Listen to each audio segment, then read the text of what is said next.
As a supermodel, actress, and health expert, I've traveled the world, and I have learned that no two people share the same story. My name's Carol Alt, and in my living room, you'll hear the stories that have shaped some of the most successful people in their industries. Welcome to Carol Alt's Living Room. If you ever owned a copy of Vogue magazine, open a newspaper, or browse the internet, then the odds are you've seen the work of Patrick McMullan, capturing the lives and the faces of the world's greatest celebrities. This renowned photographer is the man behind the glitz and glamour, and we can't wait to dive into the life of Patrick McMullan here on Carol's Living Room. Patrick, how long have we known each other? I would say it's got to be close to 30 years. It's so much fun interviewing somebody I know. Usually the tables are turned and you're photographing me and asking me what I'm doing. Well, you know, it's funny because you can know somebody for a very long time, but you don't ever really have a chance to actually sit and talk. We've had many conversations, of course. I know all about the work you do with animals and, you know, raw foods, everything. Yes, but this is an interview about you. So I want to tell you some of the things I didn't know about you. I didn't know you were born in New York. Yes, indeed, I guess was. I should have known by the accent, but I didn't get it. Well, I was actually born in Brooklyn, which is very hip right now to be from Brooklyn. Where in Brooklyn? And, Greenpoint. Oh, even chicer. Right? Okay, the chicest part of the chicest part. Well, it wasn't at the time. No, I guess it was like College Point, Queens, I guess. But I grew up mostly out in Long Island. When I was 6 months old, basically my family bought a house, which was their great migration, you know, in the 50s. What town? We first lived in a town called Selden, Okay. and then when I was 12, we moved closer to the city, to Huntington, Oh, yes. where okay. I still have a house. Oh, that's nice. Yeah. So you went to NYU. I did. What did you study? I studied business. I was a business major. Marketing was my specialty. That answers a lot of questions for me, I have to tell you. Because let's start back at the very beginning. Mm-hmm. You're studying business. How did you make the jump into photography? Well, very interestingly, I had to be a waiter at one point, and the people loved me, but they said, "You're a terrible waiter." But I was nice, and the crowd that my friends would come and all that, and the guy said, "We really want you to keep coming, and we want your friends to come, but you're just not a good waiter. You know that." And I go, "I know," but I really loved photography, and a friend of mine said, "Look, I know this photographer, Carl Paler was his name, and he needs somebody to help in his darkroom." And I said, "Well, I don't know how to do it." He goes, "He'll teach you." Darkroom, wait a minute. That's something that the kids don't know about today. What is a darkroom? Well, a darkroom literally was a darkroom. You see it in the movies where it's no lights on. You have to learn how to take the film out of the thing and roll it into a reel. Then you have to dunk it in for a certain amount of time. You have a clock. Then you take it out, then you rinse it off, and you put it in a fixer, and then, you know, it's a whole then you hang it up to dry. Then you hang it up. Then you can turn the lights on, and you turn it up to dry. But when you do make prints... And then basically you have a negative at that point. Then you have a negative. Then you make a contact sheet. You cut them up, and you have, you know, sheets, and then you look at them and go, "Oh, look at how beautiful Carol Alt looks in that picture." And you go, "Okay, that's the one we're going to have." But then you always look for all. So then you make the prints. Then back in the dark room. You look for alternatives. Well, no, you look at the best ones, and then sometimes it's in somebody's opinion. Right, but you need one or two. You need. This is glamorous, or that is glamorous. Yeah. I mean, what's the point? You know, it's Right. somebody's opinion. But and so that was fun for me to do, and I was good at that. And also, it was a lot of night work. Or if you did a shoot, I worked with Terry Stevenson. Oh, I remember I got a that job name. with Terry Stevenson. Terry Stevenson did all those pictures of Edie Sedgwick looking up, Right. and the Warhol people, some of that. So there was some of that crowd. But he did a lot of Avon products, and it was all about lighting. And my job was to cut out little silver reflectors and light the set, still life. Well, you brought up the Avon, so now I'm going to ask you. You had a very funny story about your mother and Avon. What was it? Well, I know, it is really funny. Cause I mean, it's funny today, but back in the day. When I was a little boy, the most glamorous person that came visiting the neighborhood was the Avon lady. And sometimes my mother would be like not looking that good, and she was a good looking woman, and is my mother. So she'd say, "Look, when the Avon lady gets here, tell her your mother's lying down." And that was actually a good thing lying down. It meant you were shishi enough to have an afternoon drink. You might have had a few cocktails, or maybe you were having a certain time of the month, whatever it is. So then the Avon lady would say, oh, okay, well, let me leave these samples for her. Have her call me. I'll be here again. So it was just very funny to me. But she was the first glamorous looking woman. And I said, wow, look at the way she's dressed. Ah, you liked glamour and you liked makeup and you liked women. I did. I always You speak very highly of your mother, yeah. Well, I mean, I always love people looking glamorous. Like there's the before and then there's the after. As you know, in fashion shows, you come up, here I am, do with me as you will. Then you put on your disguise, and then they put it on whoever you're going to be that day. Right, exactly. I always got a kick out of the shows too, where I would do like say 10 shows in one day, right? So and then I would see another model, and now she's in black, and she goes, you got pictures of me earlier, and I'm like, not like this. I didn't even, not in this outfit, or I wouldn't even recognize because all the girls look the same in a funny way. Well, let's get back to your childhood a little bit, because we'll talk about all that as it comes along. But so you brought up Catholic. How did that tinge your life? Well, I mean, we always had to go to church on Sunday. There was never such a thing as missing church. Do you still go to church? I don't go to church as much. I think spirit comes from wherever you want. But anyway, when going to church, of course, was really the way of seeing everybody dressed up. Yeah, it was. I used to remember the first time I remember seeing a woman had like a handkerchief on her head.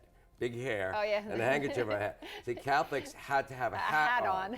So if you didn't have a hat, you go, oh, I forgot a hat. And you'd put this handkerchief or a tissue. Put a Kleenex. So I remember thinking, how silly is that? Can I borrow a Kleenex? I have to wipe my nose. Right. I mean, the point was to not draw attention to your beautiful hair, right? Right. So instead, you're drawing attention to that Kleenex on your head. On your head. So I always, but of course, in the church, you would notice everybody dressed up. Right. Sunday best. Right. So your church-going waiter, who is not a good waiter, but a great party guy who brings all his friends. They want your friends to stay, but you not to wait. And then you end up as the assistant to a photographer. Well, a few different photographers. I also worked, I worked with whenever, and being a photo assistant to me was the most fun thing in the world. I mean, compared to being a waiter. Work.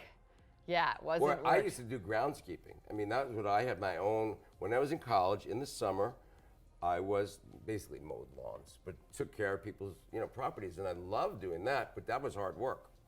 All right, but you have this business degree now, and you're taking care of lawns, and you're doing photography. How did you jump full-time into photography then? Well, I mean, it's a long story. Well, hey, we've got a whole hour with you, but what I mean is, like, how did you know that this was going to be something that was going to be for the rest of your life? Well, to be very honest, I didn't think it was something. Once I graduated with a marketing degree, and I got like an A from NYU in marketing, I really knew what I was doing. I really understood it. And I wanted to work, I got a job with a PR firm. Okay. It was called PMK. Oh, now it's a big known firm, but then it was just smaller and all that. And I loved that. My job when I first got there was to look through every newspaper, anything clipping on any client or anything anyone there would find interesting, I would clip it out and give it to them. And that was great fun for me. And of course I answered phones and went on locations to things. The thing that happened though for me is I wound up having this horrible case of cancer. It was called embryonal cell carcinoma. Wait, a case of cancer. You had... I went to the doctor and he said, you have 6 months to live. Patrick, I didn't know that. Yeah, I know. A lot of people don't know that. Yeah. Anyway, the point was, they said, well, we do have chemotherapy. We could try this. It's looking better and better that it's working. Okay. If you ever saw the movie Brian's Song, Brian Piccolo had what I had, and he didn't make it. He didn't make it. I didn't really think I had that long. Right. But the fact that I just turned 63, and this was when I was 23, I mean, the thing is, I thought I have definitely cheated, the Grim Reaper for a while here. So but did you go for chemo? I did, and it was a long thing. And I happened to have cancer in 1981, right when a thing called AIDS started. So were they not sure? Well, they knew. I mean, the doctors knew what I had, but people were like, they saw you not looking good, and they Correct. thought you had AIDS. Correct. So people just assumed that probably I had this thing.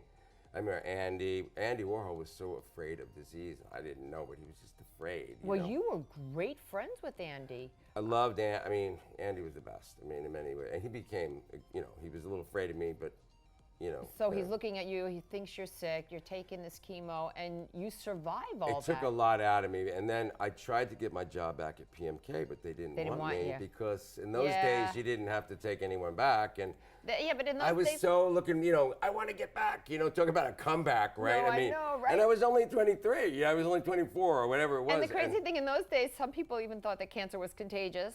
They did. So, and that once there was so much misinformation. Yeah, you're tainted once that happens. For all the children now, we didn't have the internet.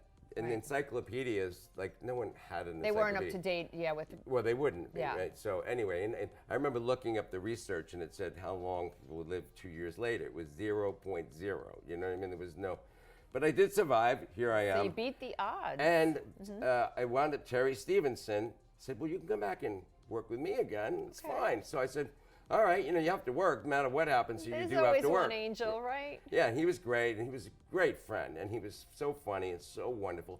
Ironically, he did wind up dying of AIDS years later. And we had a minor fight about me having had someone over in his studio, and then she left some kind of stains or something. Anyway, but long story short, I wound up starting long story short though. TMI, Patrick. Right. But long story short, I started my own darkroom. That's how it happened? I had my own darkroom, and then... Wow, out of darkness comes light. You have this fight with Terry, and you end up... And then we became, friends again. But I remember my friend John Reinhold said to me, well, start your own darkroom.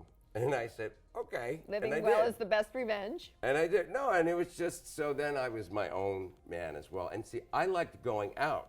Most photographers did not like going out to work. I mean, they were photographers in a studio. I was going to say, how come you never became a fashion photographer? That's what most people, I want to be a fashion photographer, but you didn't. I did dabble in doing some of that, but I would get sort of bored. Not bored. Bored is not the right, but it's a lot of, anything you do is a lot of waiting around, a lot of, are you ready? And then you're on, and then, I don't know. I found a lot of the fashion world very phony. And the kissing and all that. No, I mean, and I'm not like it's not that I don't say, hi, how are you? And I mean it, but I just find being like sort of locked for 5 hours with the same people can get a little tedious. So you didn't want to do fashion photography so much, but you like to shows, party though, and the shows. The fashion shows were a lot more fun. Do you like the glamour, the glitz, the action, the go, go, go? I always wondered how you kept doing that year after year after year. Well, how it started for me really was simply this, and I've stated it before, but I went to Russia on a trip to Moscow for a nightclub opening that David Rabin and was opening. What year was this? This was like 94. So just right after the wall fell. Yeah, exactly. And I met Beth DeWoody, all kinds of fun people. It was a group trip, and I went, I'm in. I didn't get paid or anything, but I could take the pictures, and maybe people would need them, whatever. But I got very friendly with Fern Malice. We became very good friends because I was fun to travel with and funny and made people laugh. We've interviewed her for this show. Oh, I love Fern. She had us all crying. The whole crew was crying when we started talking about 9/11. She is marvelous. Yeah. Well, Fern I love, but she said to me, you know what, Patrick, I'm starting this thing. The shows will be centrally located. It's called 7th on 6th, and I'll give you an all-access pass, and just let us see the pictures, get all the moments. We're going to have this happen and that happen, and I said, I'm in. So, of course, I didn't make any money. What an opportunity that fell on your lap, But say they paid for the film and the development, which was a nice thing, and I just went for it. But I found myself drawn to the front row and who was sitting there, drawn to the people coming in. What they were wearing. And the timing of a show was, I got the timing down. Doors open, people come in, makeup and hair is being done backstage. I get a little bit of that. I got some great glamorous pictures of people getting their hair done. And to me, they were all models. They were all great, all wonderful, all beautiful, like yourself. I remember seeing you in shows, and people get serious and they're funny, and then they're ready, they're in between. But then I would find the girls were then going to get in their first looks. So I would then go outside, and I had the pass to come and go. Come as you I want. would go outside and see the people arriving, and then start taking pictures of people. And then Julia Roberts was in the audience at Marc Jacobs. Yeah, or Vivian Tam, and then and then you'd have Glenn Close, or you'd have Susan Sarandon, so it was kind of good to get some celebrity pictures because I did do that kind of celebrity work too. And then, of course, when the show started, I didn't have a front row seat. I would just go right back, and then everyone was ready to go out they were all dressed, and I would get all the shots of people, and you know, I would get that excitement, the movement, the quick. Then it was over. Then everybody came backstage to be with the designer, to have the picture with the designer, and then a lot of times they even got the girls in their plain clothes because Coming and going, yeah. Vogue and people like that liked that too. Let me ask you a question. There's been a lot of negativity around paparazzi. Sure, always.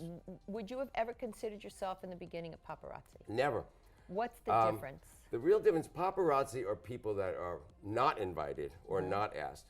Paparazzi, in the way it's grown to be known, is really, it started from the film, the Fellini film, 8½, but it was where groups of photographers would sort of follow or chase the person of the moment. The number one person of the moment had paparazzi, which was group. Now, paparazzo would have been an individual photographer. Now, like Ron Galella, a self-described paparazzo, he was fascinated by certain people, like Jackie Onassis. Now, she was the first lady.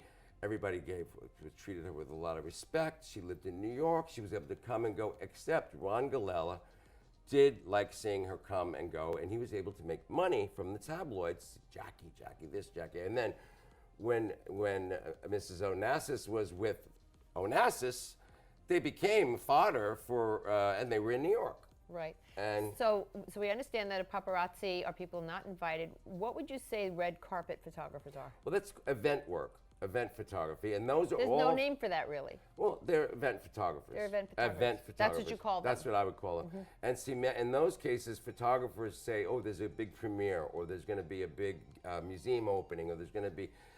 Now, in the older days, you couldn't make money doing a society event. Let's say, I mean, maybe very little, and it didn't go into the newspapers, and you didn't have movie stars go as much to society things, and fashion things was separate. And it wasn't always, Halston started the kind of celebrities. He had Liza and Liz Taylor come to the fashion. They were that all his kind of friends, started the fashion, movie star thing. And then of course we lived during the time you are one of the supermodels, which was called, which were models that often were married to movie stars or married to singers, sports or people, athletes, as sports people. And then they became mega because they not only were they beautiful, and see, models were perfect for, say, paparazzi or whatever, because they knew how to look good.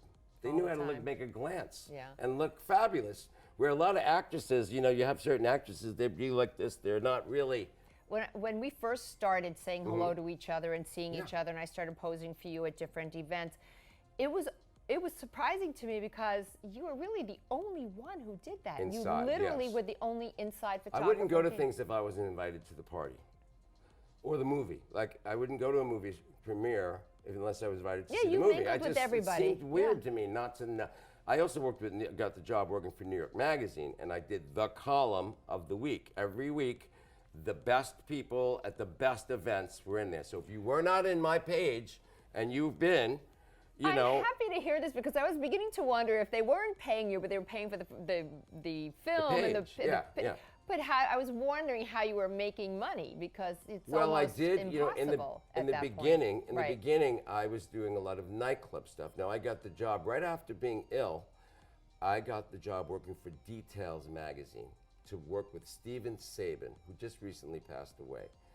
He was a great friend and a great teacher of the world, and and he was so successful. People were always, it was like the movie 8½, where people were always coming to him, wanting him to talk about this, and he'd say, "Oh, let Patrick get a picture of you, and then we'll run you next week." That's nice. And like Andy Warhol was always promising the cover to every cute person. Well, he Andy met. Warhol, And he of meant course, it. he had Interview magazine. Did you ever go to the factory?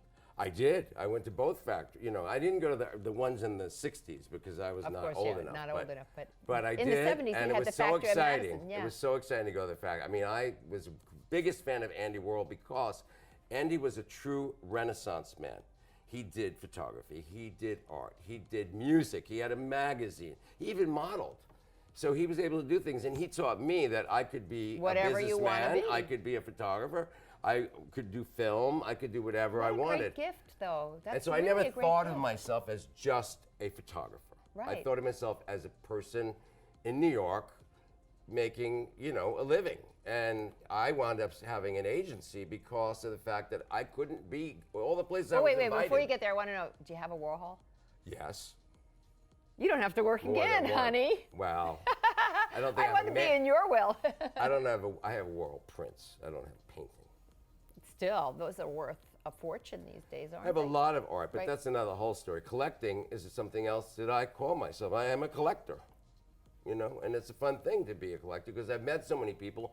You develop an eye. I've gone to so many art museums, so many art shows. I'm well-rounded. Fashion is a part of it, and Well, you learn from every event you go to. You know. It builds who you are as a Absolutely. character.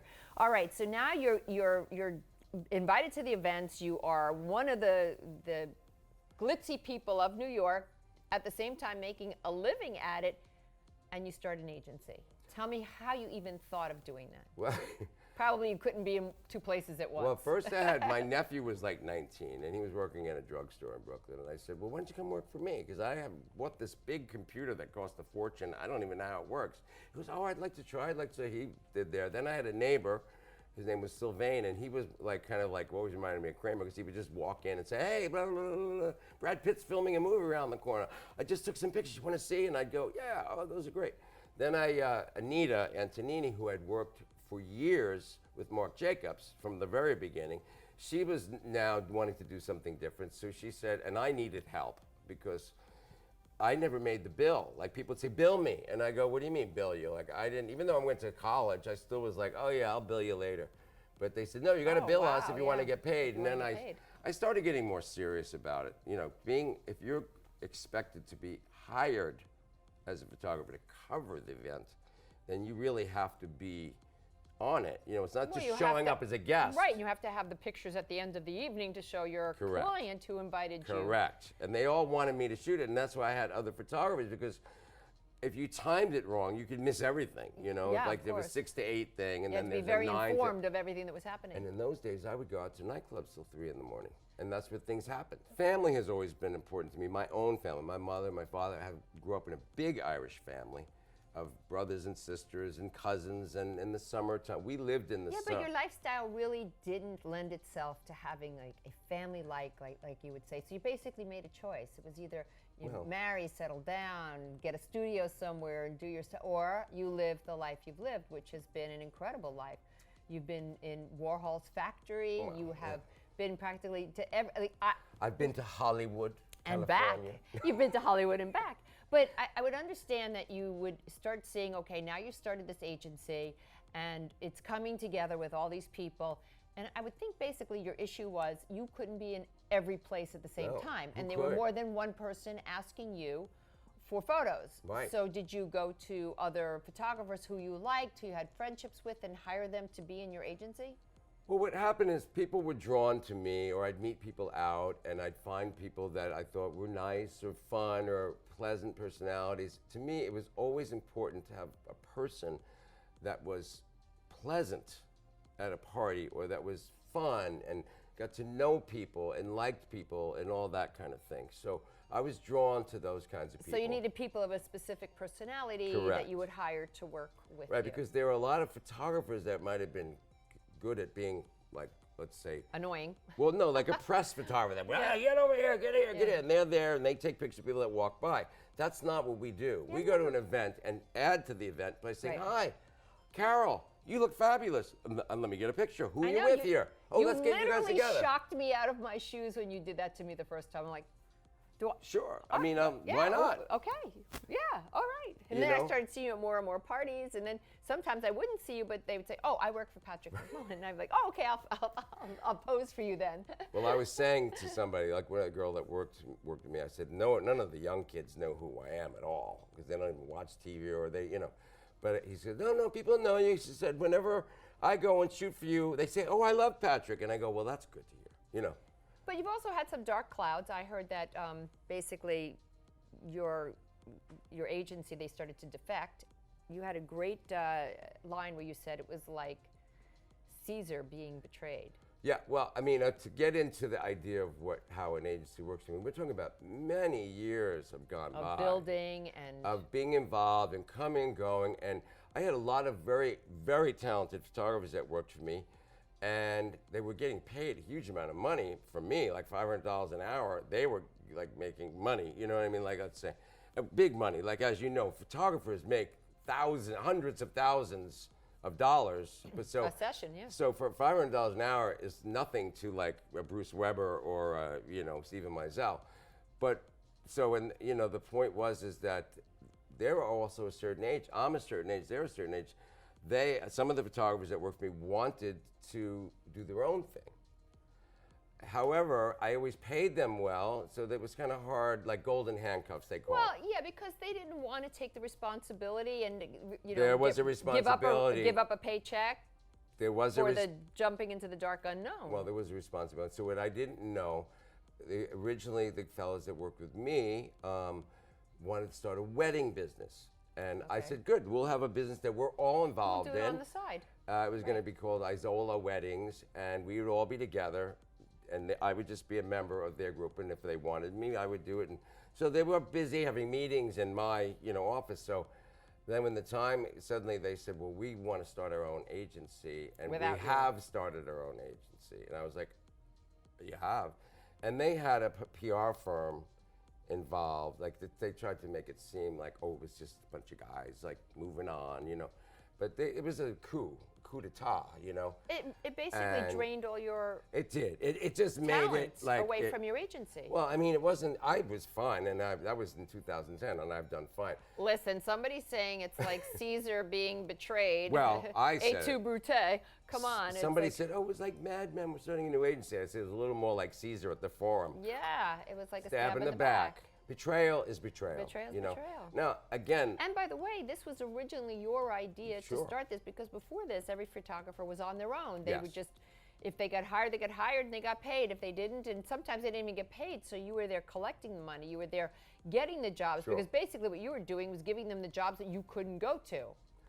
Well, it was a collective, basically, and people were drawn to the things that they like. Certain people like doing music things, other people like doing, and the one thing I would say is a lot of the guys that work as a party photographer often have a little bit of a problem with drinking and substances. Well, you tell me you went through It's that. been known. I certainly went through that. I don't drink at all or do any drugs at this moment. I can't say I never will, but I believe in, staying, basically staying, on task. Right. But a lot of the people that worked for me, they were just like, they were not dependable. And it's your name online. And some of the people that worked with me, that were with these guys, in a way I kind of thought, well, maybe this is a good thing, because certain people were, well, there was a kind of a bully element. I've been bullied in my life, let's say. I don't know about you, but I've been bullied. And, now it's very fashionable.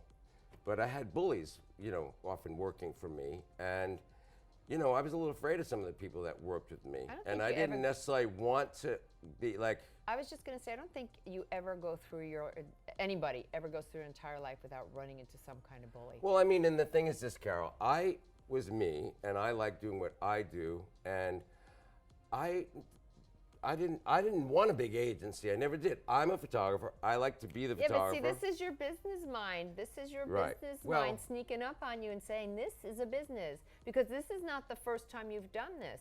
So you see this opportunity and you hire other people because you can't be in every place at once. But I have to tell you, Carol, but right wait now. a minute. You then broke down and you started putting those pictures on the internet for people to buy as well. I started the first website. Right, because I bought a picture from you of me and Alexei and Dimitri with Tony Soprano. There you go. Well, the thing is, I would take these pictures, say, for New York Magazine was my big client, and it was a column that everyone wanted to be in. Right. Now, I also, at the same time, did things for Harper's Bazaar, and I did things for, you name it, Magazine of the Moment. And by the way, I don't think that's ever going to die, even if we have the millenniums. I know all these bloggers love to be in these kinds of things, too. Everything changes, and that's the one thing we all know, is that change is likes to be constantly photographed. happening. Yes. That's happening. But the thing I was going to say, I started a website. We're going back. Yeah, I started a website, which was great expense for me to do. Right. Because I felt that, like, say, you would see one picture of you at a party that was your book party. Let's see, there's you. What about all the other people I shot there? they were not there. So I thought, I got to have a way to show all these other pictures. Because people would say, I want to see all those other pictures. Where are they? And I'd like, well, maybe they'll be in Harper's Bazaar. Maybe they'll be in Women's Wear Daily. And by the way, you also gave a professional courtesy discount. Always. So you were always really great about all And this. you could always reach me on the phone. I mean, Yes. people could get me if they called after a certain time, you know. Well, then you continued on. I mean, in this amazing career you've had, and then you published 6 books. When did you publish the first book? Yeah, and, you know, this was all in the heyday. Listen, I've done 7, so I was even shocked that anybody else came close to that. It's like, you know, the secret Right. lives of all of us, right? You got to So- remember, I started in the 70s. Right. Okay. And the 80s was like my heyday. of Right. when I really learned and I was me and doing things and going But places. did you do a book in the 80s? I did a book called that's what I was going to say. I did a book called So 80s, which was, I loved it because it was also a palindrome. It's like S-O number 8-O-S. So backwards, upside down, it's spelled the Right. same way. And I was so excited that I came up with That that. you found that. But that Oh, was that's like clever. a marketing thing. No, I came up with it. You You're know? a I mean, marketer. people say, oh, that's So 80s. And I went, that's my book. But anyway, the point is that was in like 2003, maybe. Okay. And in the 90s also, I and my company and all that was really the thing. Everybody wanted us to be there because we were all, I only hired gentlemen, you know, gentlemen. I did not have like party animals and monsters, let's say. Well, that brings me to another question. So, And ladies, I should say, not just gentlemen. did you ever have any run-ins with people? You know, everybody's had run-ins with people because people drink and they don't know. I once I was taking a picture of somebody and some guy came over and said, hey, my wife is having me followed. You're taking pictures of my wife. I'm having this terrible divorce. And I went up talking to him, going, no, dear, no. So I didn't. I don't know and your he said, wife. you don't know what I'm going through. And I said, no, it might have looked like I was taking you, but I was actually taking somebody else. And it was film. Well, that's the most embarrassing. Don't take a photo of me. I wasn't. Or like, you know, you got to have an altercation with a person. Do you know Right, what I mean? or And a then you have photo to you calm weren't them taking, down and yeah. say, no. Because film, you can't, today you could say, look, here's the picture. here's the You want me picture. to delete it? I'll delete it. I you- I would. But did you ever have a run-in with somebody and you pisses you off enough that you print a bad picture of them? I know. I believe in like if somebody is mean or horrible, I believe in not acknowledging them, like they don't exist to me. All negative things come from fear, so you know that they're fearful of something. Right. So I they're just like negative. say they're so and so, they're awful. Stay pivot away. and stay away from them. And Not- usually they turn around and come chasing you down because Well, if they everybody in do- this business needs their photo taken. Well, they say, I'm so sorry. I was so drunk the other day. I didn't realize what I was saying. And I'm like, I understand. And I don't hold a grudge. Everybody, like, if I step on your toe, you're going to go, ow! You stepped on my toe. You know, that's the way life is. You just have to try to not step on toes. And that was the point I was going to make, is that I would have people that worked with me that were more about making the party nice and good rather than getting the picture and knocking people over to get Madonna. Yeah. You know, because In Madonna's fact- very nice. If you say to Madonna, I really want to get a picture of you with the host, she'll Right. say, okay, let's do it. Yeah, she is very nice. She But took she a doesn't photo. like being ambushed. Like, see, She took a photo with Alexei one night. know what and I mean. Yeah, I do know. And you know, you've always had a reputation as being a gentleman and Yes. hiring gentlemen to work for you. And so ladies. That's always been very important, I think, in moving your career along. So, well, they're moving the agency along. So, but the that's thing your is, career. Your name is we on were that the agency. number one agency, and I don't know that I'd say I got comfortable with Okay. that. You get comfortable, and Yeah. then, you know, like there were at certain times, even now, where people think, well, I do a lot of private work, and for people to know, I love shooting a private party for someone. I don't have to take the names. It's not on my website. Some of the richest people in New York say, will you just shoot my party for me? Last night I did one from somebody. And I love that You're not because I'm dropping me. it- I take You're not pictures. dropping a name on us? I don't have to, Blackstone, no. But I mean, the point is that photography is photography. And I always worry, being the hot new guy. You cannot be the hot new thing always. You can be I can look in the mirror at myself and say, I work hard and I'm happy to work hard and I'm happy to be kind. Like, I wouldn't dream of putting a picture of somebody where they looked terrible. I don't care if I hated them, I wouldn't dream of doing that. Well, that's Because to me, that shows It's unusual, by the way, because if Being somebody has mean, that power, they usually but try to wield being mean, I wouldn't give. Now, I remember Martha Stewart said to me, she said, "Oh my God, you know, with all the things, the pictures of me that you took are so beautiful in the newspapers, and now they're running around chasing me, and they're horrible pictures, you know." it. Yes. And she said, "I really know, and it's bad to have a scandal or anybody to have a problem, but people can bounce back if they're nice people, and No, if they of didn't, course. you know, people have had problems, but." Believe me. As long as the picture is nice, that's all I can do. It's not, I can't stop something, but I have told persons that if you were to ever get in trouble, first call should be to your lawyer, second call to me. I have tried to lead my life with as much integrity as I can have. Well, in fact, I couldn't find anything that anybody said negative or nasty about you, Patrick. That's very unusual. Like when people say everybody has a nice thing to say about you, that really is a lot of work to do that in this industry, because there's many times that you could now you will not turn the other cheek, or you could be nasty or bitchy or pull a diva. Sure. And to have somebody say he's always a gentleman, or he's always been a gentleman, I always try to be a gentleman. But you know what? That's the best you could do. That's the best you could do. And I try really hard never to hold a grudge against anyone, because people have bad days. Yes. Another Linda Fargo. Yes, I love Linda Fargo. Yeah, she's a senior fashion executive up at Bergdorf Goodman, and she said, if Patrick isn't there filming the party, it didn't exist. Well, there was a time that people felt that. And you know what I love, too, about the world and life is there are people that will swear to me that I was somewhere, and I say, I don't think I was, but I'll just go, it wasn't that fun. Because it's easier than, because the pictures exist. I know, right? And you're not there, and yeah, of course. And then sometimes this actually was a picture that I took, and it's credited to somebody else. And I know I took it. That happens a lot too. So how do you feel when that happens? Well, when it's like is it frustrating? Do you call up and say, "Hey, that's my photo"? Because this is actually this is your work. Sure. Well, there was a book on Billy Idol, right, which I never got to read, but I was looking at it and going, oh, I want to read it. Then there was a picture that I took, famously a picture that I took, and it said Ron Galella, and I'm like, I called him up and I said, look, I don't even care, but when you reprint this, that's by Patrick McMullan, without question. You don't even have to pay me, but get it right. And they said, oh no, we're going to pay you double because we made a mistake. And I thought, well, that was nice, but I didn't ask for that. I just wanted to. And did they? I don't even look. I just, That's the great part about being single, is you don't have to worry about the bills, right? I mean, have the whole family to take care of. My sister, Sharon, is my bookkeeper, and she has been for quite a while, because she was a bookkeeper, and she said, well, I'll help. And she's the most honest and helpful person. Without my sister, without my family, the good ones, I would not have a business, because, it's Do just... the bad ones know who they are? Should we cut that out? Someone, let's just say, all right, I'll just say, having a bookkeeper, a good bookkeeper in accounting, you have to pay the bills. You have to pay your taxes. And I remember thinking, I've always made enough money for me, That's what I'm saying. You don't have a whole family. It's just you. It's much easier when you're single. Yeah.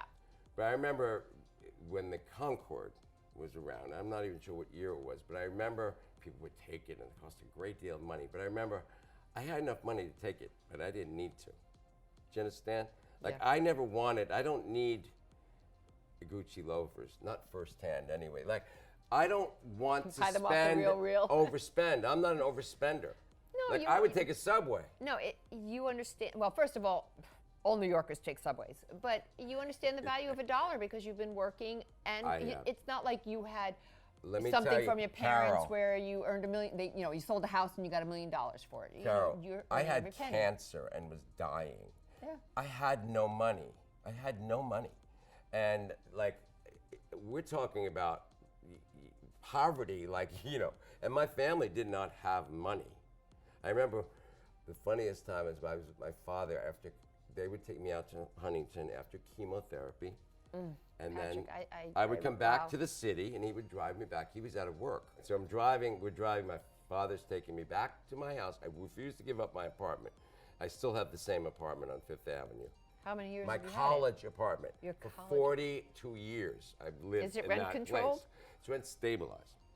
But anyway, I really lived there most of the time. But my father was taking back, I don't know what year it was, maybe it was 82, and he was out of work, and money was tight in 82. It was not like today. Yeah. Anyway, I remember a squeegee guy came, and my father says, look, I've been out of work for a year. And I go, and I have cancer. And the guy says, go ahead, move along. Like the squeegee guy. I was waiting for you to go, hey, let me give you $1. You know what I mean? And we both looked at each other and we laughed, because the great thing that I've had always is a sense of humor. Yeah. If you don't have a sense of humor, you don't have anything. Everybody out there, you have to have a sense of humor and friends that make you laugh. Otherwise, life is not worth living. And family. It's really, your story is really important to have good family. Well, my mother my mother just was ill, but got better. She's 85. She was very ill, like death's door, and then got better, and it was Is a your miracle. father still alive as well? My father passed away from cancer, Oh, I'm sorry. and he was a smoker. And Oh, for anyone out there, try not to smoke. Take care of your teeth and don't smoke. Those are the two secrets to life, I think. You know, you need your teeth. You know. But anyway, I do think looking at the bright side of things, or looking at the funny side of things, because if you can laugh at yourself, then you're all right. If something happens and you like show up and you got like a crooked face, and you go, well, that was the crooked face period. I slept on the pillow. You know, whatever. You know, I mean, it's hard to like, we live in a serious world where a lot of serious stuff is going on. What I do, I'm a party photographer, basically. It's not, you know, I'm not Rocket science. holding, you know, a knife cutting, you know what I mean? I'm not even cutting your hair. Yeah. That's serious. That's serious. You know? Better You have a don't want to steady have hand. a ha hair cutter, right? Yes. But anyway, the point I just try to make is that a lot of things happen. People move on. Everyone moves on. And it's hard. Things change. You have to keep reinventing yourself in the sense of Yes. satisfied with who you are at this moment. You just brought up a very good point, is that you have to keep reinventing yourself in this business. If you stand still, if you stop being creative, if you stop reinventing, you're dead. I have Instagram. I do too.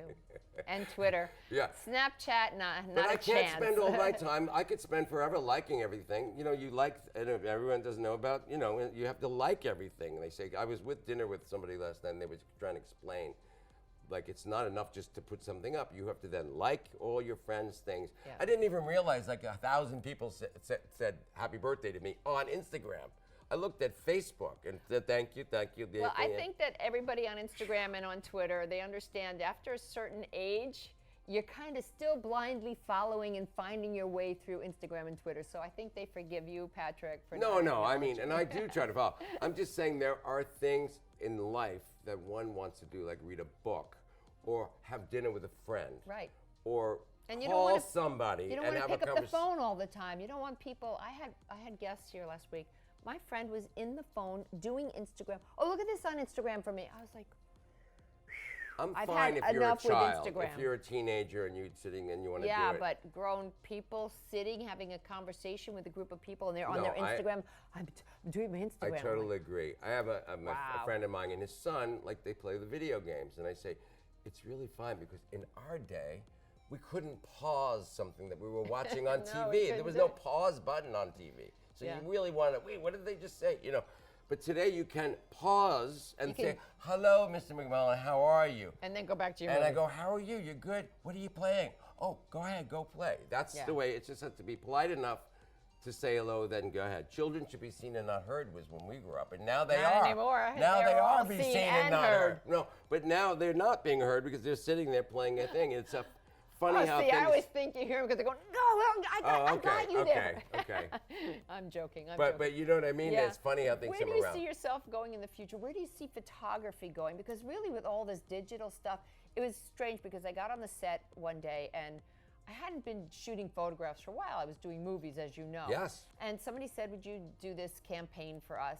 And, you know, frankly, the last time I allowed myself to do a campaign, it was like 36 rolls. Right. You know, and you hoped you got one. And here was this guy, he went, chick, chick, chick, chick, chick, chick, chick. I like these three. What do you think? I was like, don't show that to me. I don't want to. Well, yeah, you can't even You imagine. broke my fantasy wall. Right. Yeah, no, I don't want to know what I look like or sound like. I can't deal. So, Well, no normal person really but likes. it's amazing where it's gone to. It must be blowing your mind because you had a dark room. Well, I'm going to tell you something very and interesting. developed film. Carol, I'm going to tell you something. In the past, Andy Warhol once said, "In the future, everyone will be famous for 15 minutes." And what he meant is every dog will have his day. Like everybody Right. will have a moment where they're the king of the party. I said, in the future, I said, everyone will have a camera on them all the time. And people said, Wow, no back way. in the 80s, you would have went, oh my People God, said, no way. no way would I That's want crazy. that responsibility. Yeah. But now look at it. Everyone has a camera. And so many of my friends that are on Instagram are really good photographers. I mean, they're really good. And they don't need to look at my pictures, you know, they're enough of their own. And that's the world we're living in now.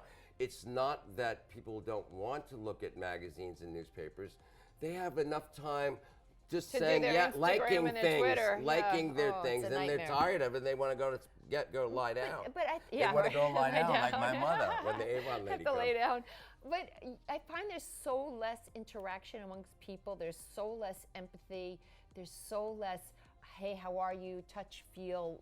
You know, we're connected Yes. somehow. And I think a lot of that adds to this senseless mowing down of people. Well, okay, you know, we're more connected than ever on some way, but then there's they No, call but the haters. They it's call the haters. An unemotional connection. Right. I think every person that's on an internet, you should be able to know exactly who they are. They should stand by, like even this, well, I don't want to make it timely, but this thing about the New York Times and somebody wrote in and said, oh, Trump is bad or whatever.